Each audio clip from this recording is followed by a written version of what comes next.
വണ്ടിയില് സഞ്ചരിക്കുന്നവനല്ലേ മോനെ. എന്റെ പ്രിയപ്പെട്ടവരെ, നമ്മളുടെ മനസ്സുകൾ മുഴുവനും കരഞ്ഞുപോയ രംഗമാണ് ഈ അടുത്തുണ്ടായ 2 അപകടങ്ങൾ. പടച്ചവനെ, ആലപ്പുഴ ജില്ലയിൽ പടച്ചവനെ ഡോക്ടറിന് പഠിക്കുന്ന 5 മക്കളാണ് ഒറ്റയടിക്ക് പോയത്. 5 വിദ്യാർത്ഥികൾ. പടച്ചവനെ, എന്തെല്ലാം പ്രതീക്ഷയാണ്, ഒരു കുടുംബത്തിന്റെ പ്രതീക്ഷയാണ് നഷ്ടപ്പെട്ടു പോയത്. പടച്ചവനെ, 2 ദിവസം മുമ്പല്ലേ പാലക്കാട്. അല്ലാഹുവേ, പടച്ചവനെ, ആ പെൺമക്കളുടെ മുഖം ഓർമ്മ വരുന്നടോ. അല്ലാഹുവേ, ഒരുമിച്ച് പഠിച്ചും കളിച്ചും ചിരിച്ചും നടന്ന കൂട്ടുകാർ, അവരെല്ലാം ഒരുമിച്ചായിരുന്നു. അവര് ബൈക്കിൽ പാഞ്ഞവരല്ല, അവര് കാറിൽ പാഞ്ഞവരല്ല. പടച്ചവനെ, റോഡിലൂടെ നടന്നുപോയ മക്കളല്ലേ സഹോദരാ. അല്ലാഹുവേ, ഷഹീദിന്റെ കൂലി കൊടുക്കണേ അല്ലാ, ഷഹീദിന്റെ കൂലി കൊടുക്കണേ അല്ലാ. അവരുടെ മാതാപിതാക്കൾക്ക് നീ സമാധാനം കൊടുക്കണേ അല്ലാ. പടച്ചവരെ, നാളെ സ്വർഗത്തിന്റെ മുമ്പില് അവരും മാനയും ഉപ്പാനയും കാത്തു നിൽക്കണേ അല്ലാ. പടച്ച റബ്ബേ, അവരുടെ മാതാപിതാക്കളുടെ കൈപിടിച്ച് സ്വർഗത്തിൽ കൊണ്ടുപോകുന്ന മക്കളായി സ്വീകരിക്കണേ അല്ലാ. സഹോദരാ, അപകടങ്ങൾ വല്ലാതെ പെരുകുകയാണ്. റഗബൻ വറഹബാ. അല്ലാഹുവിന്റെ വിശുദ്ധമായ ഖുർആൻ പറയുകയാണ് എങ്ങനെ ദുആ ചെയ്യുന്നവർ. അതിന് ഉദാഹരണം അല്ലാഹു പറയുകയാ. അതിന്റെ ഉദാഹരണം അല്ലാഹു തന്നെ പറയുകയാ. എന്റെ പ്രിയപ്പെട്ടവരെ, നിങ്ങൾ കടല് കാണുന്നവരാണ്, കടപ്പുറത്തു പോകുന്നവരാണ്. ആ കടലിന്റെ തിരമാല ഇങ്ങനെ അടിച്ചു വരുമ്പോ നമ്മളൊക്കെ അതിന്റെ അടുക്കലേക്ക് പോകാൻ വല്ലാത്ത പേടിയാണ്. പെട്ടുപോയാ രക്ഷപ്പെടില്ലല്ലോ.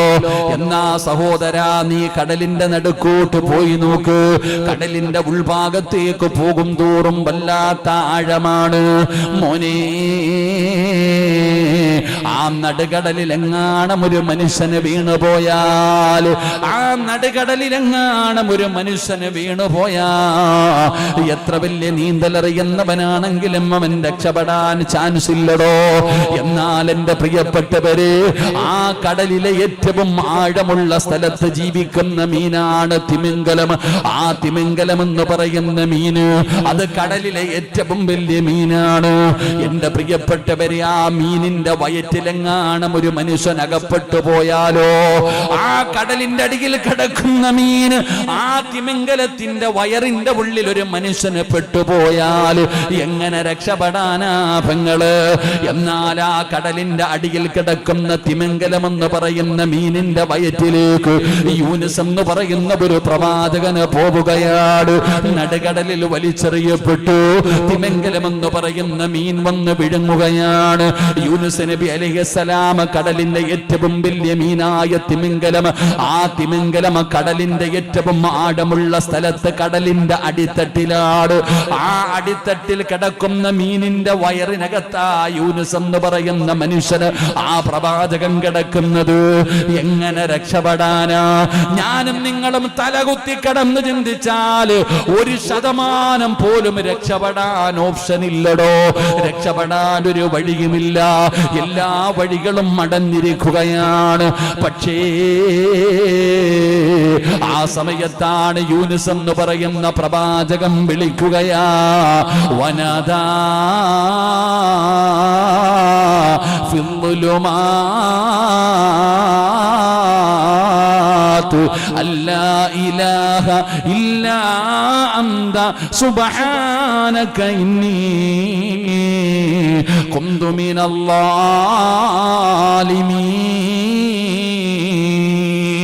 ആ കടലിന്റെ അടിയിൽ കിടക്കുന്ന മീനിന്റെ വയറിനകത്ത് കിടന്നിട്ട് എല്ലാ വഴികളും അടഞ്ഞപ്പോ യൂനുസ് എന്ന് പറയുന്ന പ്രവാചകൻ വിളിക്കുന്നു, അല്ലാഹ്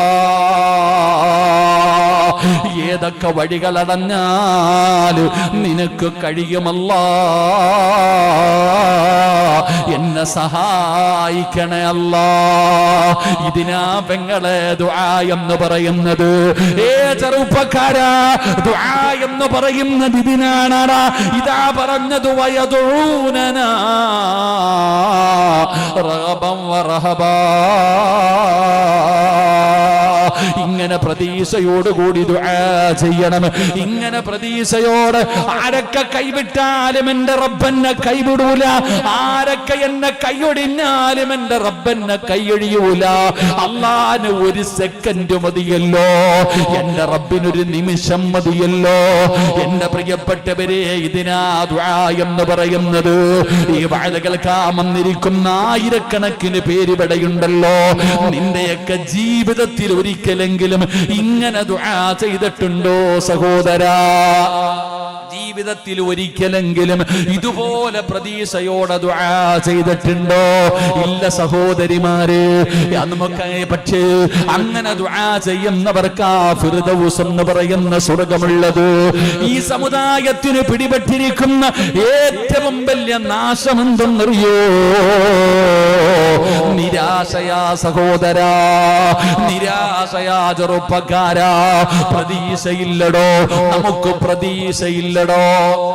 ഈ ഉമ്മത്തിന് പിടിപെട്ടിരിക്കുന്ന ഏറ്റവും വലിയ നാശം നിരാശയാ. അല്ലാഹു നമ്മളെ കാത്തുരക്ഷിക്കുമാറാ. ഈ ഉമ്മത്തിന് പിടിപെട്ടിരിക്കുന്ന ഏറ്റവും വലിയത് നിരാശയാ. ഞാൻ ചോദിക്കട്ടെ, എന്തേ അള്ളാനെ വിചാരിച്ചാൽ നിന്റെ രോഗം മാറ്റി തരാൻ പറ്റൂലേ? ഒരൊറ്റ സെക്കൻഡ് പോരെ അള്ളാഹ്ക്ക് ഏത് രോഗം? അള്ളാഹ്ക്ക് മരുന്നിന്റെ ആവശ്യം പോലും ഇല്ലല്ലോ. എടാ, നിന്റെ കടം മാറ്റാൻ, നിന്റെ പ്രയാസം മാറ്റാൻ, നിന്റെ സങ്കടം മാറ്റാൻ അള്ളാഹ്ന് സെക്കൻഡ് പോരെ. എന്നിട്ട് നീ എന്തിനാ നിരാശപ്പെടുന്നു? എന്തിനാ? ഈ മക്കളില്ലാത്ത ചങ്ങായിമാരില്ലേ, ഭർത്താവ് പറയുന്നു ഓള കുഴപ്പാ, എനിക്ക് കുഴപ്പമൊന്നുമില്ല. ഭാര്യ പറയുന്നു ഓന്റെ കുഴപ്പാ, എനിക്ക് കുഴപ്പമൊന്നുമില്ല. പുതിയ ആപ്പിളയുടെ കുഴപ്പം. പുതിയ ആപ്പിള എന്നിട്ട് വിളിക്കാം. ആര് പറഞ്ഞു നിന്റെ കുഴപ്പമില്ലെന്ന്? പെണ്ണുങ്ങൾ പറയാ, എന്റെ അമ്മ പറയാ അവക്ക് കുഴപ്പമൊന്നുമില്ല, ഓന്റെ കുഴപ്പം. അല്ലാഹു അലം. ഞാൻ ചോദിക്കട്ടെ, നിങ്ങൾ അള്ളാഹിനോട് ദുആ ചെയ്യാറുണ്ടോ? താത്ത, ഞാൻ നിന്നോട് ചോദിക്കട്ടെ, അല്ല പറഞ്ഞതാ എന്നോട് ദുആ ചെയ്താൽ ഞാൻ സ്വീകരിക്കും. ആര് ദുആ ചെയ്താലും ഞാൻ സ്വീകരിക്കും. എന്നോട് ചോദിച്ചാൽ ഞാൻ ഉത്തരം കൊടുക്കും. ഇത് അല്ല പറഞ്ഞതാ. എന്തുകൊണ്ട് അല്ല തരുന്നില്ല നിനക്ക്? അവിടെയാ ചിന്തിക്കേണ്ടത്. സിറാജ് അള്ളാഹിനോട് ഇന്ന് വരെ എന്ത് ചോദിച്ചിട്ടുണ്ടോ? ചോദിച്ചത് മുഴുവൻ അല്ല തന്നിട്ടുണ്ട്. പിന്നെ ഞാൻ എന്തിനാ പേടിക്കണേ? എന്റെ റബ്ബിനോട് ഞാൻ ഇന്ന് വരെ ചോദിച്ച ഒന്നും തരാതിരുന്നിട്ടില്ല എന്റെ അള്ളാഹ്. കാരണം എന്റെ വിശ്വാസമാണോ അത്. ഞാൻ വിശ്വസിക്കുന്നത് അള്ളാഹു പറഞ്ഞ ഒറ്റ വാക്കില്ല. അല്ല പറഞ്ഞു, വൈദാ സഅലക ഇബാദി അന്നി ഫഇന്നി ഖരീബ് ഉജീബു ദഅവത ദാഇ ഇദാ ദഅാനി. അല്ലാഹ് പറഞ്ഞിട്ടുണ്ട്, എന്നോട് ചോദിക്ക്, ഞാൻ തരും. നിനക്ക് എന്തു വേണമെങ്കിലും ഞാൻ തരും, ചോദിക്ക്. അള്ളാഹു നമുക്ക് ചോദിക്കാനുള്ള മനസ്സ് നൽകുമാറാകട്ടെ. മക്കളില്ലാതെ അടക്കുന്ന ചങ്ങാതിയോട് ഞാൻ ചോദിക്കുന്നത്, എന്തുകൊണ്ട് നീ ദുആ ചെയ്യുന്നില്ല? കണ്ട ഹോസ്പിറ്റലും എന്തെല്ലാം മരുന്ന് കഴിക്കാൻ പറ്റുമോ അതെല്ലാം കഴിച്ചു. ഞാൻ ഒരു ദുആ പറയട്ടെ, ഒരു ദുആ ഞാൻ പറയട്ടെ. ഇന്നത്തെ പെണ്ണുങ്ങൾ പറയുന്നത് 35 കഴിഞ്ഞു, 40 കഴിഞ്ഞു, ഇനി പ്രസവിക്കൂല, തീർന്നു. 40 കഴിഞ്ഞാൽ പിന്നെ 40, 45 ആയാൽ പിന്നെ പ്രസവിക്കൂല. ഡോക്ടർ അല്ല പറഞ്ഞു അതാവസ്ഥ. 35 ഗർഭിണി ആപത്തില്ല, കൗണ്ടിങ് ഇല്ല, മെൻസസ് നേരെയാകുന്ന പീരീഡ് നേരെ എന്താ പറയാ, നിങ്ങളുടെ ഭാഷയും ഞങ്ങളുടെ ഭാഷയും തമ്മില്ലേ, മാസം അത് ക്ലിയർ ആകുന്നില്ല അല്ലേ, അതില്ല ഇതില്ല. ഞാനൊരു ചരിത്രം പറഞ്ഞുതരാം. ഈമാൻ ഉണ്ടെങ്കിൽ വിശ്വസിക്ക്. അള്ളാഹുവിന്റെ പരിശുദ്ധമായ ഖുർആൻ വിശ്വസിച്ചേ പറ്റൂ. അള്ളാഹ് പറഞ്ഞതാ ഇത്. ബൈത്തുൽ മുഖദ്ദസ് എന്ന് പറയുന്ന പള്ളി, ഫലസ്തീനിലെ ബൈത്തുൽ മുഖദ്ദസ് എന്ന് പറയുന്ന പള്ളിയിൽ മറിയം എന്ന് പറയുന്ന ഒരു ചെറിയ പെൺകുട്ടി ഇങ്ങനെ വളരുന്നുണ്ട്. ഈസാ നബിയുടെ ഉമ്മ, മറിയം ബീവിയുടെ ഉമ്മ ഗർഭിണിയായിരുന്ന സമയത്ത് ആ മഹദി വിചാരിച്ചു ആൺകുട്ടിയാണെന്ന്. അതുകൊണ്ട് അവർ മനസ്സിൽ നിയത്ത് ചെയ്തു, പടച്ചവനെ എൻ്റെ കുഞ്ഞിനെ ഞാൻ പള്ളിക്ക് കൊടുത്തേക്കാം. പക്ഷെ പ്രസവിച്ചപ്പോൾ പെണ്ണായി പോയി. പക്ഷെ വാക്കു പാലിച്ചു, കുഞ്ഞിനെ പള്ളിക്ക് തന്നെ കൊടുത്തു. സക്കരിയ നബി അലൈഹിസ്സലാം ആ കുഞ്ഞിനെ വളർത്തുന്നത്. അങ്ങനെ സക്കരിയ നബി ഒരിക്കൽ പള്ളിയുടെ മിഹ്റാബിലേക്ക് കയറി ചെല്ലുമ്പോ ഈ മറിയം ഇങ്ങനെ പഴം കഴിക്കുന്നുണ്ട്. ഒന്ന് ആ പഴം സക്കരിയ നബി വാങ്ങിച്ചു കൊടുത്തതല്ല, 2, ആ പഴം ആ ഈജിപ്ത് എന്ന് പറയുന്ന രാജ്യത്ത് പോലും, ഫലസ്തീൻ എന്ന് പറയുന്ന രാജ്യത്ത് പോലും കിട്ടാനില്ലാത്ത പഴം, ഫലസ്തീൻ എന്ന് പറയുന്ന രാജ്യത്ത് പോലും കിട്ടാത്ത പഴം. ആ പഴമാണ് പള്ളിയുടെ മിഹ്റാബിനകത്തിരുന്ന് മറിയം എന്ന് പറയുന്ന 11 വയസ്സിന്റെ താഴെ പ്രായമുള്ള കുട്ടി കഴിച്ചുകൊണ്ടിരിക്കുന്നത്. സക്കരിയ നബി ചോദിച്ചു, മറിയമേ, ഇതെവിടെ നിന്ന് നിനക്ക് ലഭിച്ചു? ഖാലതു ഹുവ മിൻ ഇൻദില്ലാ, എനിക്കെന്റെ റബ്ബ് തന്നതാ, എനിക്കെന്റെ റബ്ബ് തന്നതാ. സക്കരിയ നബി അലൈഹിസ്സലാമിന്റെ ജീവിതം എടുത്തു നോക്ക്. കല്യാണം കഴിഞ്ഞിട്ട് കൊല്ലങ്ങളായി സക്കരിയ നബിക്ക് മക്കളില്ല. 100 വയസ്സ് കഴിഞ്ഞു. 40 ഒന്നുമല്ല കേട്ടോ, 40 വയസ്സൊന്നുമല്ല. സക്കരിയ നബി അലൈഹിസ്സലാമിന്റെ പ്രായം 120ഓളം വയസ്സെടുത്തിരുന്നു അടുത്തിരിക്കുകയാ. എന്തായാലും 100 വയസ്സു കഴിഞ്ഞു. സക്കരിയ നബി അലൈഹിസ്സലാം വൃദ്ധനാണ്. 100 വയസ്സുള്ള ഒരാളെ കുറിച്ച് ചിന്തിച്ചു നോക്ക്. പ്രായം ചെന്നിരിക്കുകയാണ്, ഒരുപാട് പ്രയാസങ്ങളുണ്ട്. അതാ സക്കരിയ നബി പറയുകയാ, ഖാല റബ്ബി ഇന്നി വഹിനൽ അൽമു മിന്നി വസ്അല അർ-റഅസു ശൈബാ വലൻ അഖും ബിദുആഇക റബ്ബി ശഖിയാ. സക്കരിയ നബി തന്നെ പറയുകയാ, പ്രായമായല്ല, രോഗമുണ്ടല്ല, ഒരുപാട് പ്രയാസങ്ങളുണ്ട്. എന്റെ എല്ലുകൾ പൊടിയാൻ തുടങ്ങിയിരിക്കുകയാണ്. എനിക്കൊരുപാട് പ്രായം ചെന്നു പടച്ചവനെ, കൊല്ലങ്ങളായി എനിക്ക് മക്കളില്ല പടച്ചവനെ. എന്നിട്ട് പറയുന്നു, അല്ലാ, എന്റെ ഭാര്യയ്ക്ക് പ്രായമായി പടച്ചവനെ, എന്റെ ഭാര്യയ്ക്ക് പ്രായമായി പടച്ചവനെ. അല്ലാഹുവേ, അവൾ പ്രസവിക്കാത്തവളാണ് തമ്പുരാനെ. വകാനത് ഇംറഅതി അഖിറാ. ഏ സഹോദരിമാരെ, നീ മെൻസസ് നേരെയാകുന്നില്ല, അല്ലെങ്കിൽ പടച്ചവനെ മറ്റുള്ള കാര്യങ്ങൾ അണ്ട നേരെയാകുന്നില്ല, ഇതൊക്കെയാണ് നീ പറയുന്ന കാരണം എന്നാ അല്ലാഹുവിന്റെ ഖുർആൻ പറയുകയാ. സക്കരിയ നബി അലൈഹിസ്സലാമിന്റെ ഭാര്യ, അവള് പ്രസവിക്കാത്തവളാണ്. സക്കരിയ നബി പറയുന്നു, എന്റെ ഭാര്യ പ്രസവിക്കാത്തവളാണ്. റബ്ബേ, പെണ്ണെ 50ഉം 55ഉം വയസ്സായാൽ, 60 വയസ്സായാൽ ഒരു പെണ്ണിന്റെ മെൻസസ് പോലും നിലയ്ക്കുമല്ലോ എന്നാ പടച്ചവനെ. സക്കരിയ നബിയുടെ ഭാര്യയുടെ മെൻസസ് പോലും നിലച്ചുപോയി. എന്റെ സഹോദരി, പിന്നെ എങ്ങനെ മക്കളുണ്ടാകാരാ? സക്കരിയ നബി 100 വയസ്സ് കഴിഞ്ഞു, ഭാര്യക്ക് 90 വയസ്സ് കഴിഞ്ഞു. രണ്ടുപേരും വൃദ്ധരാണ്. ഒരുപാട് തടസ്സങ്ങളുണ്ട്, ഒരുപാട് തടസ്സങ്ങളുണ്ട്. ഈ സക്കരിയ നബിയാണ് അള്ളാനോട് പറയുന്നത്, പടച്ചവരെ, കാര്യങ്ങൾക്ക് ഇങ്ങനെയൊക്കെ ആണെങ്കിലും പടച്ചവനെ, അല്ലാ, നിനക്ക് കഴിയും ഒരു മോനെ തരാര്. പടച്ചവരെ, നിനക്ക് പറ്റും എനിക്കൊരു സന്താനത്തിനെ തരാ. എനിക്കൊരു മോനെ വേണം പടച്ചവരെ, എനിക്കൊരു മോനെ വേണം നമ്പുരാരെ. സഹോദരാ, കല്യാണം കഴിഞ്ഞ പ്രായത്തിലല്ല ചോദിക്കുന്നത്, വയസ്സാം കാലത്ത് അല്ലാഹുവോട് പറയുകയാ, എനിക്കൊരു സന്താനത്തെ വേണമല്ലാ. ദുആ ചെയ്തിട്ട് വാങ്ങിച്ച മകനാ മഹാനായ യഹ്യാ നബി അലൈഹിസ്സലാം. ആ വയസ്സാം കാലത്ത് അല്ലാഹുവോട് പറയുന്നു, ഖാല റബ്ബി ഇന്നി വഹിനൽ അൽമു മിന്നി വസ്അല അർ-റഅസു ശൈബാ വലൻ അഖും ബിദുആഇക റബ്ബി ശഖിയാ. എന്റെ കാര്യങ്ങൾ ഇങ്ങനെയൊക്കെയാ പടച്ചവനെ. ഞാൻ പ്രായം ചെന്നു, എന്റെ ബുദ്ധിമുട്ടും പ്രയാസവും ഒക്കെ ഇതല്ല. എന്റെ ഭാര്യയുടെ അവസ്ഥയോ, ഓൾക്ക് പ്രസവമില്ല, പ്രസവിക്കത്തില്ല പടച്ചവനെ എന്ന് തെള്ളിയവളാ പടച്ചവനെ. എല്ലാം പോയി റബ്ബേ. എന്നാലും അല്ലാഹുവേ, നിനക്ക് കഴിയും പടച്ചവനെ. ഒരു സെക്കൻഡ് മതി നിനക്ക്, എനിക്ക് വേണം അല്ലാഹ് ഒരു മോനെ എന്ന് വയസ്സാം കാലത്ത് ദുആ ചെയ്തിട്ട് വാങ്ങിച്ച മകനാ മഹാനായ യഹ്യാ നബി അലൈഹിസ്സലാം. അല്ലാഹു നമുക്ക് ഈമാൻ നൽകുമാറാകട്ടെ. ഇതിനാ ദുആ എന്ന് പറയുന്നത്.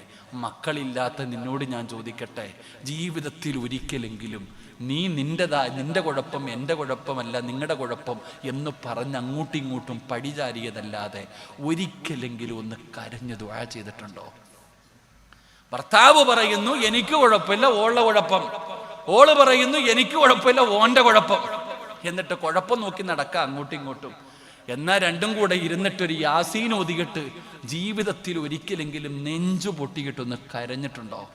നീ എങ്ങാണ് അങ്ങനെ ഒരൊറ്റ വട്ടം ദുആ ചെയ്തിരുന്നെങ്കിൽ റബ്ബ് അന്ന് തന്നേനെ. അള്ളാഹു ഈമാൻ തരുമാറാകട്ടെ, അള്ളാഹ് ഈമാൻ തരുമാറാകട്ടെ. കാരണം അതിനാ ദുആ എന്ന് പറയുന്നത്, അതിനാണ് ദുആ എന്ന് പറയുന്നത്. അള്ളാഹുവിനെ പോലെ കരുണയില്ലാത്ത ഒരുത്തനും ലോകത്തില്ലടോ. അള്ളാഹ് അത്രത്തോളം കരുണയുള്ളവനാ. അള്ളാഹു തൻ്റെ അടിമയെ നരകത്തിലിടുമ്പോഴും അള്ളാഹുവിൻ്റെ മനസ്സിൽ സങ്കടമാണ്. അതുകൊണ്ട് എൻ്റെ പ്രിയപ്പെട്ടവരോട് ഞാൻ പറയുന്നു, ദുആ ചെയ്യ്, അള്ളാഹുവിനോട് ദുആ ചെയ്യ്. മരുന്നുകളെക്കാലം അപ്പുറമുള്ള, ഖുർആനിലില്ലാത്ത മരുന്നൊന്നുമില്ല. ലോകത്തുള്ള എല്ലാ മരുന്നും കഴിച്ചു, മക്കളുണ്ടായോ? ഉണ്ടായില്ല. എന്നാൽ ഖുർആനിൽ അല്ല പറഞ്ഞ മരുന്ന് ജീവിതത്തിൽ ഒരിക്കലെങ്കിലും ചെയ്തിട്ടുണ്ടോ? എടാ, ഖുർആനിലില്ലാത്ത ഒന്നുമില്ലല്ലോ. അള്ളാന്റെ വിശുദ്ധമായ ഖുർആനിലില്ലാത്ത ഒന്നുമില്ല. എന്ത് പ്രശ്നത്തിലും ഖുർആനിൽ പരിഹാരമുണ്ട്. അള്ളാഹു നമുക്ക് ഈമാൻ നൽകുമാറാകട്ടെ, അള്ളാഹ് ഈമാൻ നൽകുമാറാകട്ടെ. എൻ്റെ പ്രിയപ്പെട്ടവരെ, എന്തിനാ പരിഹാരമില്ലാത്ത? മഹാനായ ഹസൻ ബസ്രി തങ്ങൾ ഒരിക്കൽ കുട്ടികൾക്ക് കിതാബ് എടുത്തുകൊണ്ടിരുന്നപ്പോൾ ഒരാൾ വന്നു, തങ്ങളെ വെള്ളമില്ല, മഴയില്ല, വല്ലാത്ത ക്ഷാമവ, ദുആ ചെയ്യണം. എന്താ ഞങ്ങളിപ്പോ എന്താ ചെയ്യണ്ടേ? മഹാനവറുകൾ പറഞ്ഞു, അസ്തഗ്ഫിറുല്ലാ പറഞ്ഞാൽ മതി, മഴ വരും. അസ്തഗ്ഫിറുല്ലാ പറഞ്ഞാൽ മതി, വെള്ളം കിട്ടും.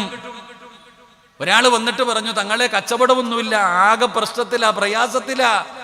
അസ്തഗ്ഫിറുല്ലാ പറഞ്ഞാൽ മതി, കച്ചവടം ഉണ്ടാകും.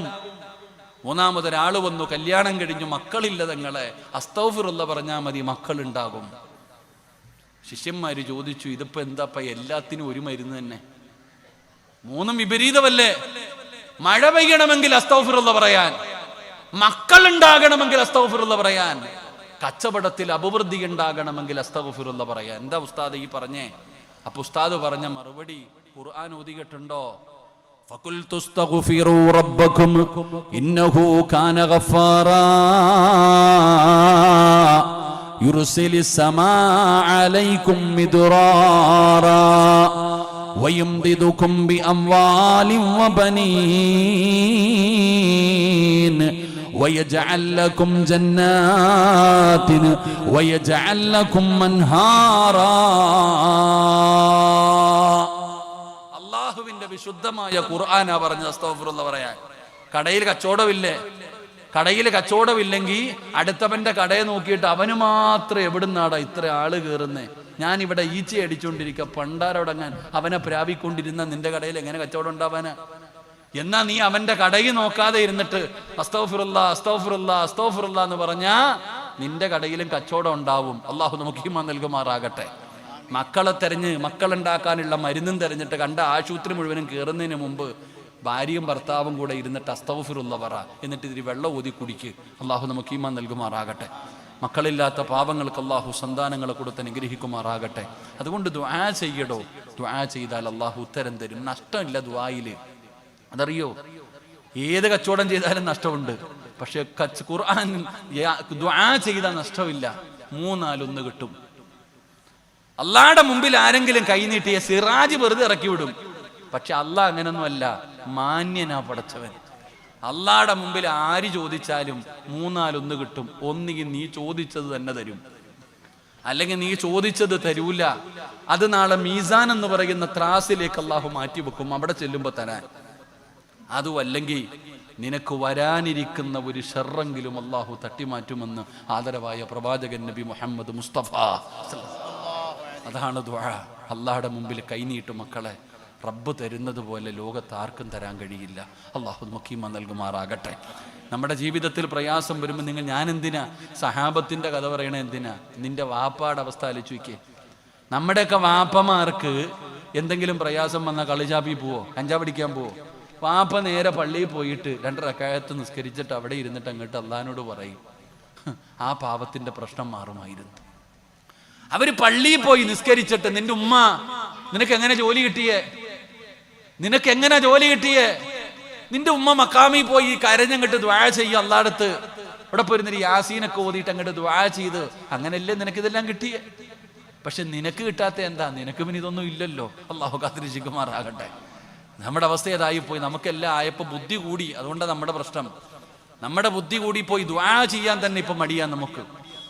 നമ്മുടെ അവസ്ഥ എന്ന് പറഞ്ഞാൽ ദുആ ഇപ്പൊ ചിന്തിക്കാൻ തുടങ്ങി. ദുആ ചെയ്യുമ്പോ ആരോടാ? അള്ളാഹിനോട് മാത്രമേ ചോദിക്കാവൂ. അതാ ഇപ്പൊ അങ്ങനെ അള്ളഹാനോട് മാത്രം ചോദിക്കുക, വേറെ ആരോടും പറയില്ല. വേറെ ആരോടാ ചോദിക്കേണ്ടത്? അള്ളഹാനോടല്ലാതെ വേറെ ആരോടാ ചോദിക്കണം നമ്മള്?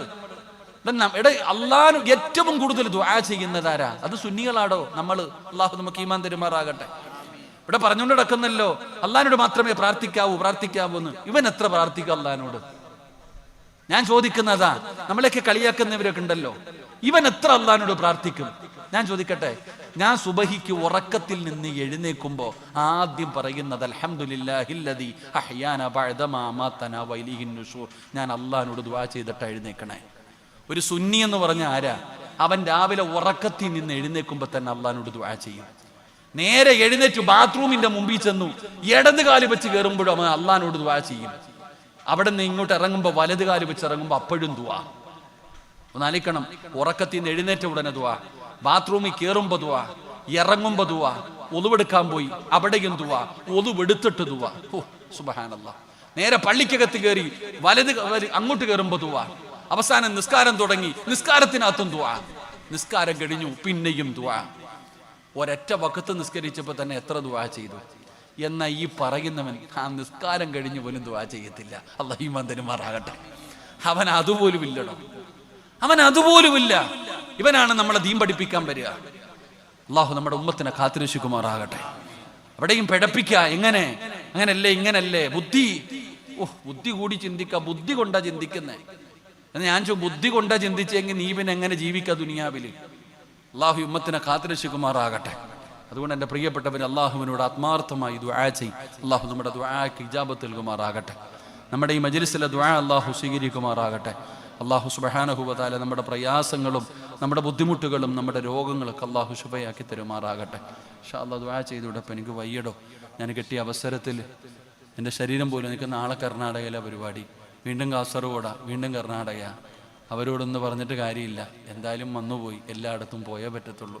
അപ്പോൾ അതുകൊണ്ട് ഞാൻ സ്വന്തം ആരോഗ്യം ഉണ്ടെങ്കിലല്ലേ എല്ലാം ഉള്ളൂ. ഇനിയിപ്പോൾ 3-4 ദിവസം ആൻറ്റിബയോട്ടിക് രാവിലെയും വൈകിട്ട് എടുക്കണം. നിങ്ങളൊക്കെ ദുആ ചെയ്യും.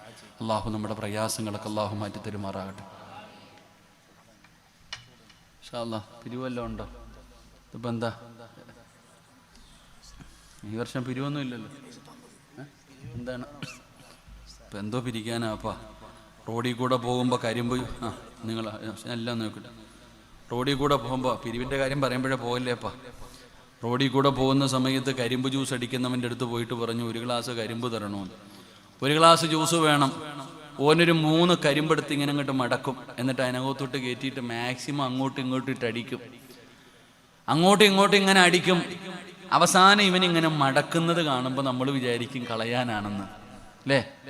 അതിങ്ങനെ അങ്ങോട്ടും ഇങ്ങോട്ടും മടക്കാറുണ്ട്.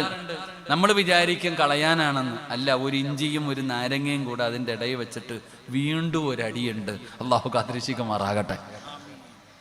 അടി വേണോ?